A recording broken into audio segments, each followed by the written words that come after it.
As most of our viewers know by now, there's been a stunning drop in the death toll for U.S. troops in Iraq. 37 have been killed this month, on track to be the lowest monthly total in more than a year. The Iraqi death toll for civilians also has plummeted. Has that turnaround led to an equally stunning turnaround by a leading critic of the war in Iraq? Democratic Congressman John Murtha is joining us now from his home district in Johnstown, Pennsylvania. What's the answer, Congressman? Because there were some suggestions you have been telling reporters based on your visit to Iraq, and you're literally just back, that the military surge is in fact working.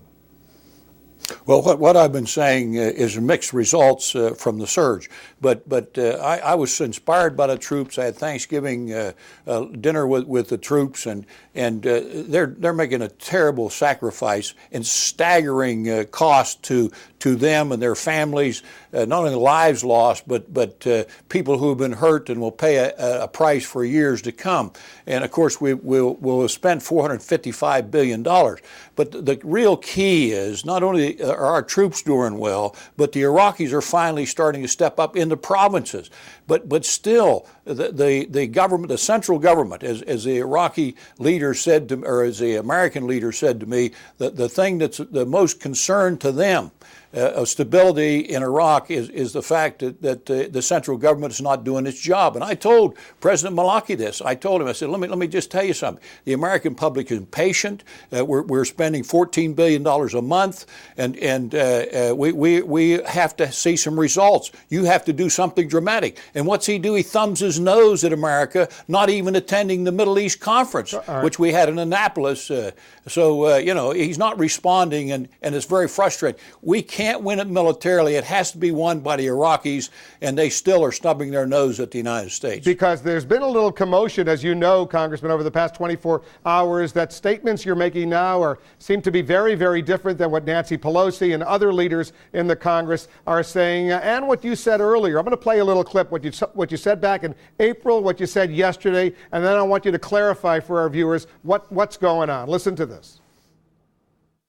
I think the surge has failed. I think there was no possibility it was going to work. I think the surge is working. All right, that was two very different statements, what you said back in April and what you're suggesting now. So go ahead, and this is your chance to clarify what exactly you mean. Yeah. Let me say exactly. The military part has always been something that we knew we could accomplish. We recommended several years ago they needed more troops, not only in Iraq, but in the military as a whole. But the Iraqi government has not stepped up. There's a lull in the fighting. And I was optimistic yesterday that we could even work out some sort of a compromise because of the legislation we passed for the $50 billion. We passed a $459 billion bill, Wolf, that took care of everything at home, everything that the Defense Department needs. Then the president threatens to close down, cut off 200,000 jobs. Many of those are the wives and spouses of the people that are deployed to Iraq, cutting off counseling services, all the things we put extra money in for. So, there's a disconnect between what's really going on. The mixed result that I'm talking about is the fact that militarily, sure, we can win, but the problem that we have is the Iraqis aren't stepping up. And if the central government doesn't do de-Baathification, we're not going to be able to maintain the lull in the fighting that's going on. The Iraqis did step up in the provinces, and that's been a big part of it, as the military commanders told me when I was over there. And those were mostly Iraqi Sunnis out in the provinces, as opposed to the Shiite-dominated government in Baghdad. There's been some suggestion, Congressman, that Nancy Pelosi, the Speaker, was leaning on you to sort of revise your position over the past 24 hours. Is that true?